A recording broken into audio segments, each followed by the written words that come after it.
جڑے خوش آمدید چوڑی چکیا جڑے سب ٹھیک ہی ٹھیک ہے. کیا تمام الہامی امضا میں پردہ فرض ہے. موقع کوئی نہیں رہا مگر میں بیان کر دیا کہ بائبل کسے حال سے وہ بھی تسی پڑھو گے یہ ہے بالکل برقع عورت اپنے آپ کو چھپاؤں دی. اور انجیل جڑی وہ پولس کے خطاں بالکل لکھا کوئی عورت ننگے سر عبادت گاہ نہ آوے اور نہ کوئی عورت عبادت گاہ سوال کرے. کوئی مسئلہ بھی پوچھنا عیسائی مذہب پولس آندا کوئی سوال نہیں کر سکتی اپنے خامد کبھی پوچھے کیونکہ عورت دا مجمع بولنا خدا بندی توہین ہے. یہ انہیں اللہ تعالیٰ کی بےادبی کی تھی.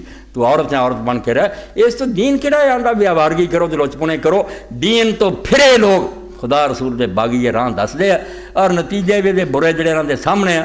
کوئی لکی چھپی گل نہیں کہ 8-10 بندے کے وقت ریپ کر رہے. اے قیامت کدی آئی سی جناح کرتا سی لوگ چھپ کے اٹھا کے 8-10 بندے لے گئے کر دے. اور عورتوں تک کر لگ پہ اخباراں چاہتا کہ 7-8 لڑکیاں نے نشہ پڑایا لے گئی انہوں ٹیکے لا کے زنا کراؤندیاں نے ایک مرد کو. یہ کہڑی قیامت ہے جدن تسی لے جاندے. یہ ہے جڑا حضرت حسین رضی اللہ عنہ لکیر کھچی کہ مسلمان جو کری جان تو حکمران کری جان. یہ نہ کیا کرو دین ہے یہ کہو کہ دین نہیں دین دے خلاف ہے. دین تے نہ مٹن دیو انہوں سنبھال کے دے رکھو. کبھی ارے امام المہدی آوے کوئی مجدد آوے کوئی نیک قائم تے ہو سکے. جب تھوڑے دلوں تو تصور ہی مل گیا تسی آکھا نہیں جڑا بھی بدماش بہ جاندا ہے وہی خلیفہ کہ اسلام تے گیا. پھر اسلام تے سلام ہی ہے. پھر